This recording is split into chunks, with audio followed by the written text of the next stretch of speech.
Welcome to the Embrace the Face podcast, where we celebrate all things weird and wonderful. I'm Allie Anderson, your host, here to bring you high vibe content and interviews for your highest good in self-healing and ascension.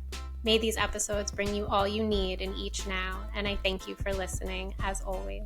Hello, beautiful souls. Welcome to another episode of Embrace the Face. Today, I am so honored and excited to have Miss Jessica Maloney on with me. Hi, Jess. Thank you for being here. Hey, of course. Thank you so much for having me. I'm excited. Yes. So Jess Maloney is a local Long Islander, and I'm basically just going to read your bio because it just is the testament to who you are. And then we'll go from there. So Jessica Maloney is a business coach and the founder of Boss Babes Who Brunch, a mastermind and networking community for female entrepreneurs who have the audacity to build a dynasty business. It's more than just building a business. It's about leading a movement. In addition to mentoring women on strategic visibility and messaging mastery, Jessica is a licensed psychotherapist, author, and motivational speaker, having shared stages with Les Brown, Jillian Michaels, and Vivica A. Fox. Jessica has been awarded for her contributions to entrepreneurship and women's empowerment, and she has been featured twice in Times Square for sharing her messages of self-love and body positivity. Jessica is passionate about empowering growth-minded individuals, showing them the exact strategies they need to eradicate subconscious visibility blocks and get their offers in front of hundreds of thousands of new people every month so that they can collapse time and turn yearly income into monthly. And I just love that. I have chills right now because I am a testament to so much of this. I've seen you speak. Mm-hmm. I've been at your event. Mm-hmm. We met in person for the first time. You're just as amazing in person as you are like on social media. Just the fact that I took one course of yours, it was an hour workshop or something, and my visibility went from 55,000 views to 500,000 views. Yes. So I can to her power and her abilities, and I just want you, I know I find so interesting because we were discussing before recording, like, what is my audience? So the podcast really is about like self-healing and ascension. So I have healed my entire life, body, mind, soul, in various ways, and I just love hearing, and I know that you have a really empowering background story. So body, mind, soul. So go ahead, the stage is yours. Thank you for being here. Well, thank you for saying all those kind things and for sharing your testament. I really appreciate that. I'm so thrilled with your progress and everything that you've been able to do. And I'm so grateful that we connected. You know, like you were saying how, like, you know, you do have a spiritual audience, and it was kind of divine intervention how we met, even through like somebody else that I met in Times Square who was working with you and so on and so forth. And then, you know, I'm just thrilled the way that happened. But I love the concept of what, you know, your mission is here. And obviously you got to hear my story at the event, and not to be dramatic about it, but entrepreneurship pretty much saved my life. As far as healing goes, I was in an emotionally abusive relationship for almost 10 years of my life. And being a mental health counselor, I didn't see it, and I faulted myself for that for a long time. I was like, I should have known better. Like, how did I not know that I was being gaslit and manipulated and, you know, verbally abused? Because when you're in love, it's like, you know, oh, like he just loves me so much, or I just love him so much, or whatever it is. And it's interesting when I do share my story, there are so many women that can relate to it in one way or another, whether they've been in that relationship themselves, whether it's through a romantic partner or a business partner even. I've even had men come and, you know, say that they've been in relationships like this, and it's very hard to find yourself in it. So once I kind of realized what was going on, I dove into the world of personal development. I started listening to motivational speeches on YouTube, started trying to ask myself the really hard questions, looking in the mirror and being like, I used to ask myself all the time, like, why does this keep happening to me? Why does this keep happening? And then one day I looked in the mirror and I was like, why does this keep happening? Like, you have to answer that question. And once I answered that question, and I was like, you know, I kind of came to the terms with like, you're allowing this to continue. That's when I kind of shifted and I started doing the hard things, right? And I shared this at the conference that you were at, but one of the hardest things that I could think of doing at that stage of my life was taking my 2 kids out of the house by myself to the library. We lasted about 15 minutes, but still it was like doing the hard things was the most essential part of my healing journey, right? It allowed me to see what I was really capable of, what I could really build evidence of in my own mind to support that I could do more hard things, right? And like now working with female entrepreneurs, I meet a lot of women that want really big things. They have big dreams and big goals, and I'm obsessed with like learning about them and helping them achieve them. But it's like, what are the hard things that you're going to be willing to do in order to build the confidence, right? Prove to yourself that you're capable of doing hard things or achieving certain milestones. And it's really through that hardship of going out and facing yourself in the mirror, or taking your kids to the library or whatever it is, doing the hard things was one of the most essential and valuable pieces of my healing journey, in addition to like pouring into myself in personal development. And as I continued down this journey, I knew that I wanted to be able to help women in a different way. And my background is in mental health. So I'm a licensed mental health counselor. I still do individual counseling. So it's more very traditional therapy, talk therapy. But I knew that I wanted to come out from behind the computer at that point, because it was COVID times.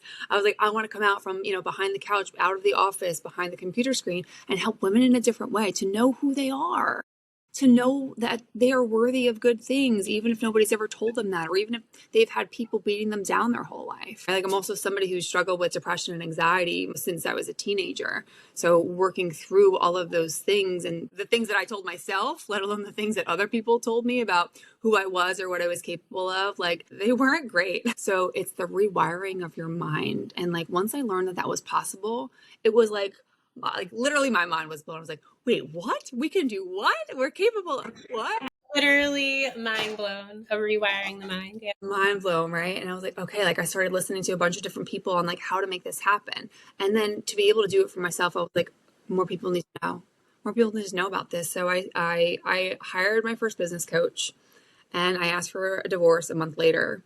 And I was like, I need to follow this. Like there was like this calling, and I'm sure you and your audience can relate to this. Like there was this calling on me to like do this and to follow this and to step out and be able to share my story with other women, because like I was always afraid of like being like in a spotlight. I never wanted to be the center of attention. So like this was so challenging for me on so many different levels, but I knew that this was what I needed to do. So I started working with my business coach. I was going through a divorce. I had 2 young kids at the time, toddlers, and trying to navigate where I was going to live, how I was going to pay for things, what my life was going to look like, who was going to help me, right? And I'm working and I'm building this business on the side. And like I said, like entrepreneurship is something that kind of saved my life, because it just exacerbated the healing journey in such an incredible way. And it forced me to do more hard things, to look at myself and ask myself, like, what is my message to the world? What is my purpose out here? And so when people are looking for purpose, right? And like, we don't really even know what that means. And it's like, well, what do you want to do? Like, what lights you up? And really exploring those things. And then I started working with female entrepreneurs, and I just fell in love with the mindset of a female entrepreneur. And I was like, I need more of these women in my life. I need to be surrounded by this. Because, like back in 2020, like everyone was home, isolated. So there was this craving for more like real connection, not just complaining, but real connection. So I started my coaching journey doing women's empowerment coaching, and I fell into really this and really wanted to help women understand what that was. Because I thought it was a bunch of nonsense at first. I was like, she don't love herself. She's just full of herself. Like, who does she think she is? But I was like, oh, that's another real thing. It's real. And there's a quote that I love by Lucille Ball. She says, love yourself first, and everything else falls into line. You really need to love yourself to get anything done in this world. I agree. Actually, the woman who we met through, she once told me, because I remember saying, like, who do I think I am? Like, I feel so egotistical putting myself out there, trying to empower other people. And she said, your ego, it would be a disservice to your ego not to. Mm-hmm. And that like stuck with me too. Like, okay.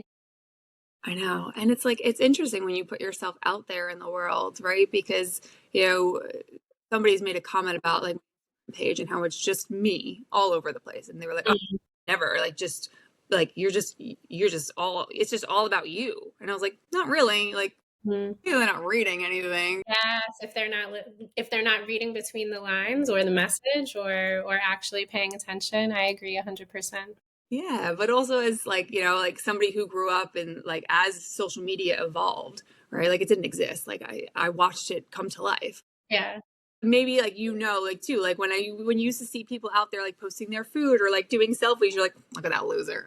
Yeah, it is like from a somatics, a psychology standpoint, a holistic psychology standpoint, there is the aspect of like, what is the root of it? Are you doing it out of a sense of fear, lack, or like need for validation? Or are you doing it out of a sense of you have been on such a journey that you are on a frequency hurt at the hurts of love? And when you get to that point of love on the Hawkins scale, you can't help but want to give back to the universe. And that's what it's about. And I see your posts, I see you, I see your soul. Like, I know what you're doing, I know what your message is. And that's the point, is like, and I think anyone listening is to have no shame in that, because we are here to fulfill a sense of purpose, right? Yeah. And are we having midlife crises? I was like, I don't think there is a midlife. Like, I think it's just like, we're evolving, we're ever evolving, and you found your niche, and it works for you, and it brings you abundance, and it brings other people around you abundance, and it's a frequency. I love that you said that, because I just haven't been able to put it in words like that. And I think that that's so accurate, because when you like raise your vibration and you choose to step out in a different way, it creates a totally different experience. Mm-hmm. Doing something for validation, or doing something for approval, or doing something because you're so mission driven that this is something that the world needs and you're putting it out there. It's a totally different experience in how you show up and how people respond to you, right? Yeah. You attract the right people. Yes, your people will come to you. And I don't know why I need to share this. And I've shared about this book before, The Mount of Olives. And it's from an ex-prisoner friend of ours. And he became a huge reader, an avid reader while away. And he told me, this is the greatest book I ever read. All the enlightenment books, all the self-help books, this is it. So I read it, and it said, when you wake up every day with a fiery, burning passion, that is your faith. That is what carries you through. That is when the goodness comes. Yes. I have a quote that I've said a bunch of times that I kind of came up with myself, and it's like, there's a lit fire within each of us. The only difference between your fire and somebody else's is what you feed it. Yes, I love it. And you said something else too. You said at the event, you said you made your own table. Absolutely. I loved that so much, because it's so true. Like, you just why not?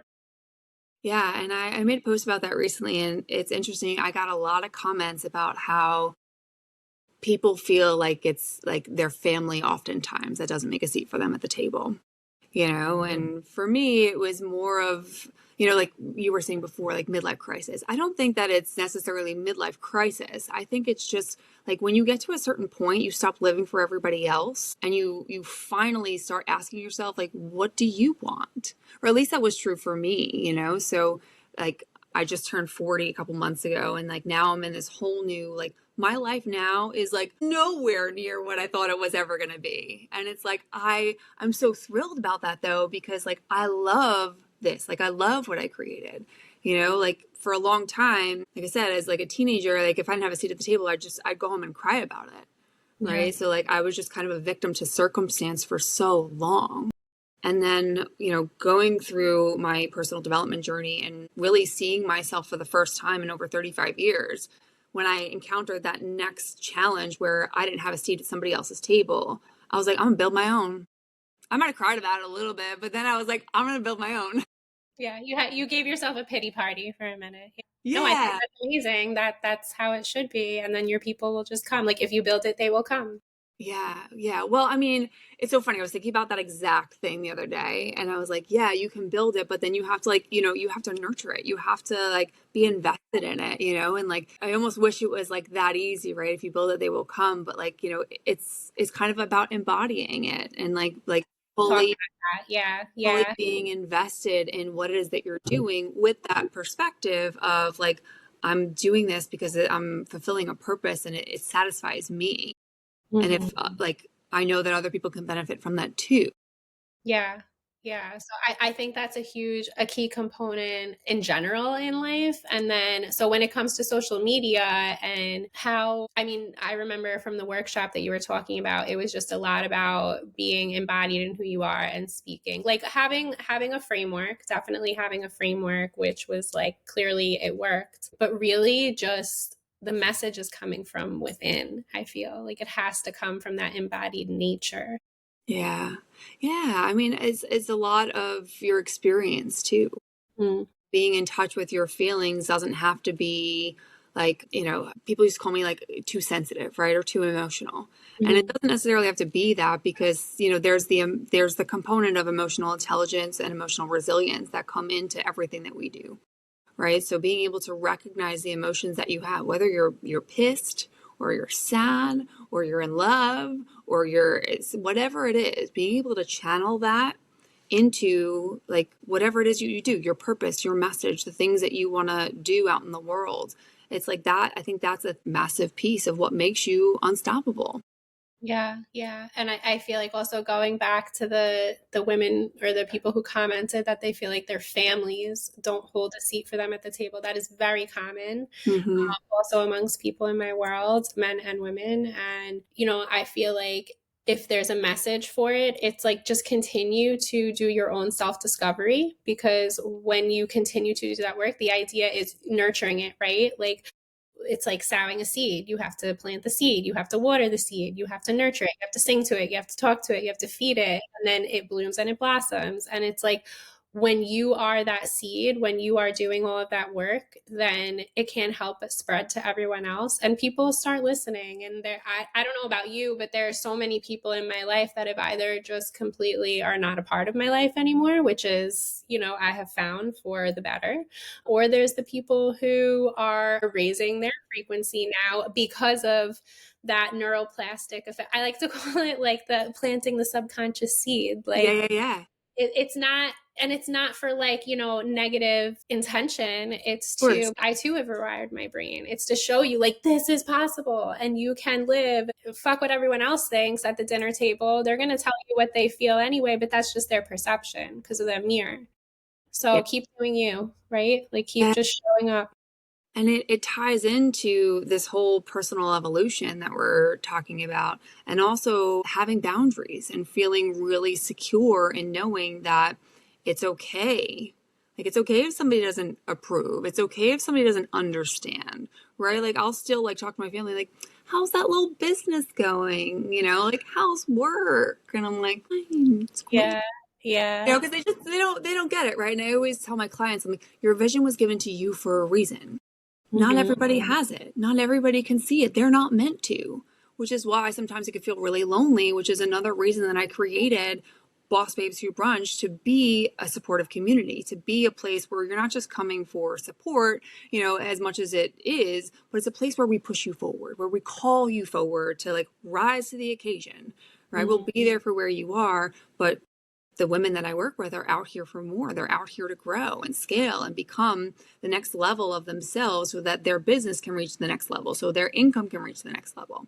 And that evolution is just so beautiful. And not everybody was meant to come on that journey. And sometimes that's the hardest part about your personal evolution or your growth or your spiritual journey. And I think that that's why it's so unique when like you're working with service providers, right? Spiritually, mentally, or emotionally, anybody who's providing a service, like you are so dedicated to this, right? You believe so much in your practice, what you can do for other people, that sometimes it's hard to see how to convey that message, right? How to put yourself out there in a way that like the people who are not where you are yet can understand that you're the one that's going to help them get there. And like that's the beauty of like messaging that I've really fell in love with, and now I get to teach to other women, which is incredible. Yeah, yeah. So can you talk about how so we talked a little bit about like, getting the word out. It doesn't happen overnight. Like you have to nurture it. So what are some of the key things that you're willing to share? Because I know it's valuable, your workshop, but what are some things that you're willing to share with listeners about getting out there on social media? Yeah, absolutely. Listen, I'm going to give away as much as I can because I appreciate you and the people who are obviously listening and following you. If anybody wants to know more, I'd be happy to connect and give the details or share the class that I gave to you as well. But as far as like putting yourself out there, one of the most important things is to like, I had a friend once and she used to always say like, feel the fear and do it anyway. Mm. Right. So a lot of the women that I see when it comes to visibility blocks, their excuses that they make about not having enough time or it not being good enough or what have you are really visibility blocks that are preventing them from being seen in the full capacity. So they're putting themselves out there, but they're not seeing the results that they want. They're creating a narrative in their head about how they're not good enough, their offer sucks or whatever it is, and like they're retreating. Right? So there is a practice in taking the action to build the evidence, right? Like doing hard things to build the evidence that you can do other hard things, right? And then you push the envelope a little. But when it comes to the messaging of like, once you break through those visibility blocks and you're like, all right, I'm going to put myself out there. I'm going to really speak to what it is that I can do for other people because I know there's somebody out there that needs it, right? Like you're doing them a disservice by not sharing it. Recognizing the identity first and foremost to speak to a cold audience, people who don't know you, they don't know how fantastic you are, they don't know that working with you is going to change their life yet. Being able to speak to the identity of that person and where they are, and then help paint a picture of what's possible, right? Like this idea of not having a seat at the table, like a lot of people can relate to that. Me being able to paint a picture for them about like what it is like when they come into my community, when they find other people who think like them, who can maybe not see their vision exactly, but understand their vision. I'm like, oh my God, yeah, I get that. And like, you get those chills. You could like, you're building in the conversation, like you're seeing things that you've never seen before.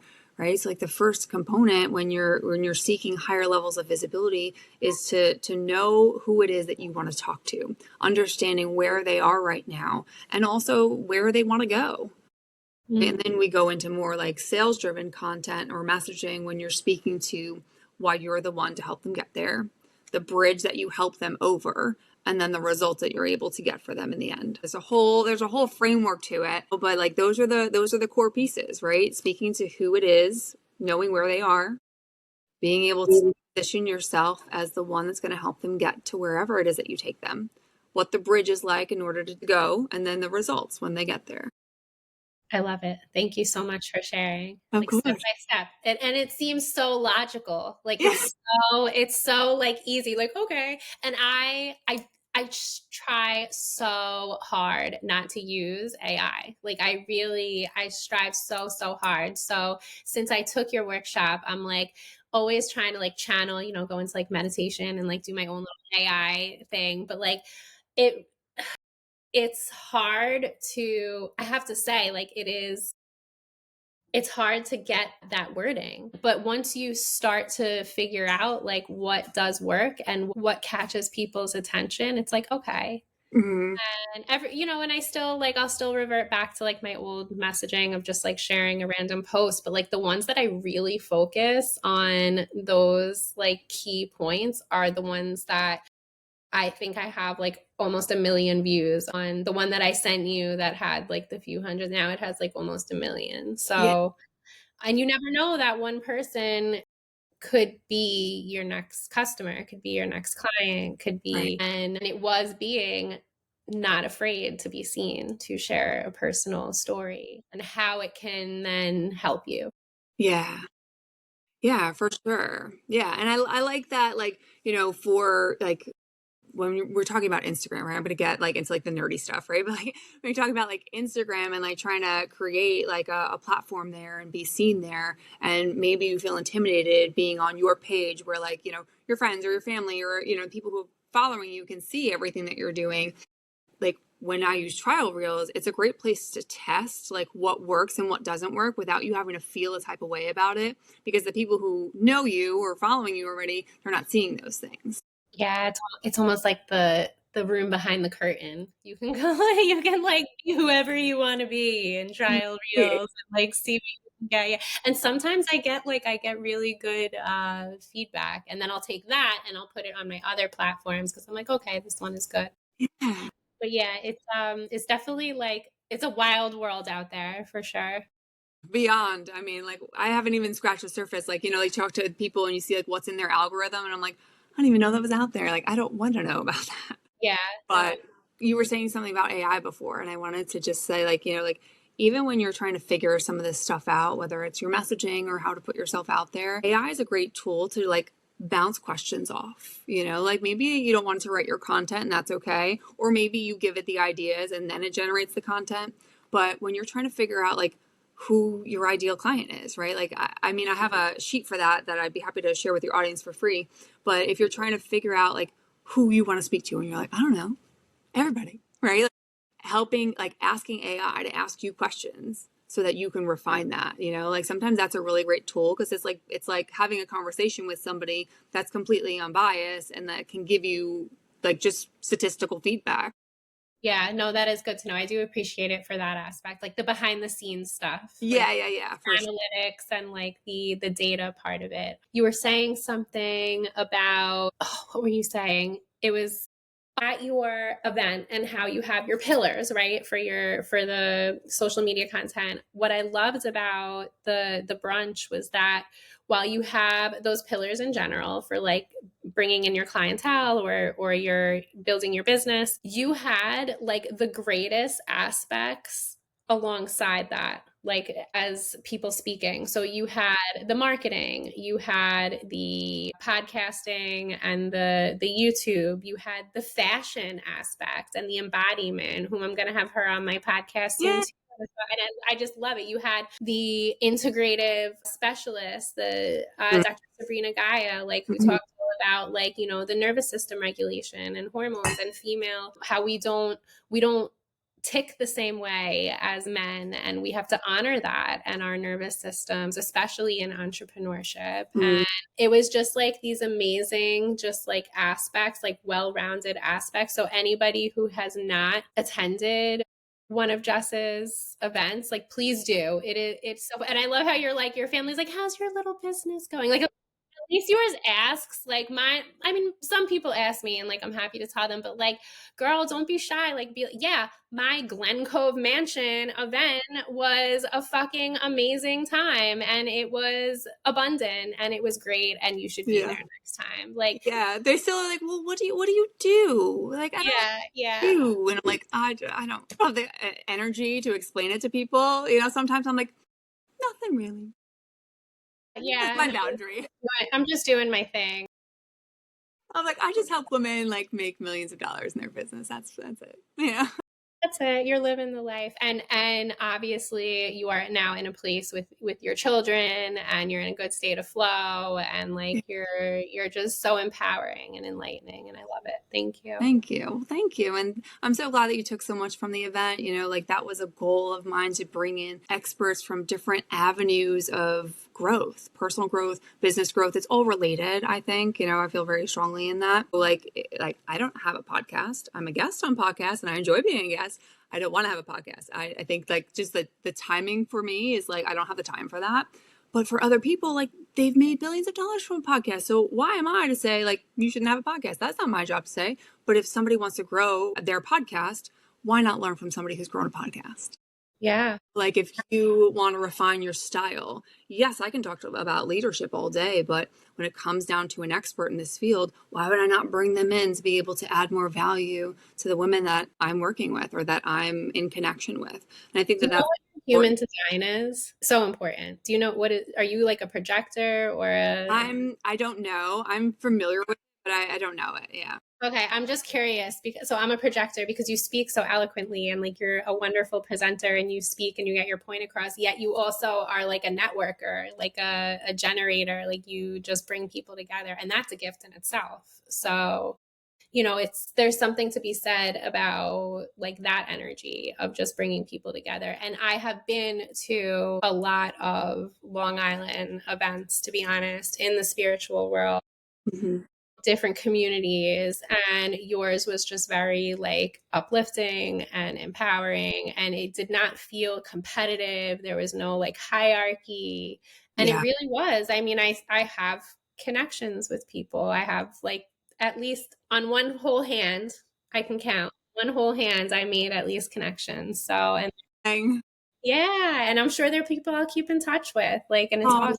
And you're just doing such a good service for the world. Any other last words of wisdom? I mean, the first thing that comes to mind, which is so cliche, and it's like, but it's like really believe in yourself, right? Like take the risks. Like I will tell you this as we close up, like the biggest risks that I have ever taken have always led me to something else, even the ones that didn't work out. Mm-hmm. One of my like poorest investments led to me meeting Les Brown, working with him being my mentor, and getting to speak on stage with him in New York City for my first ever speaking event. Like, even when things don't work out, it's working out, right? And one thing that Les Brown always says is that things are not happening to you, they're happening for you. And I'm sure the audience in your world, connecting to that spiritual world, believes in that wholeheartedly. And it's just recognizing that there are forces that are working in your favor. And if you choose to go with them and persevere and pursue that purpose, I have no doubt that anybody is capable of achieving their big audacious goals. Oh, I love it. Oh, and I meant that is like my favorite word, audacious. And I remember Yeah, me too. out to me and you're like, I love audacious. And I was like, you think I'm audacious? Oh my God, I feel so awesome. Thank you. I I mean, don't look know at you. what I'm doing. I have no idea what I'm doing. I'm just a mom myself from Long Island, like trying to figure my shit Don't out. Yeah. you No, do no, that. Don't you discount yourself right I there. know. No, I won't downplay myself. But thank you. Yeah, Thank of you course. Thank so you. for being here. Thank you for sharing your story. And I have no doubt that you're probably going to have people from my circle reaching out to you. So Fabulous. thank you. Yeah. And I'll You share all have your information. fabulous. Yeah. Anybody can contact. Best way to contact me is on Instagram at bossbabeswhobrunch.li. And yeah, if anybody is interested in growing, I'm happy to share some of the free templates that I mentioned. So just shoot me a message and I'll send them over, or I can give them to you, Allie, if there's somebody that you. Okay, yeah, I can share it in stories. I can send it in my newsletter, whatever works for you. Thank you, thank you, thank you, everyone, for tuning in. Peace out and God bless. Hi.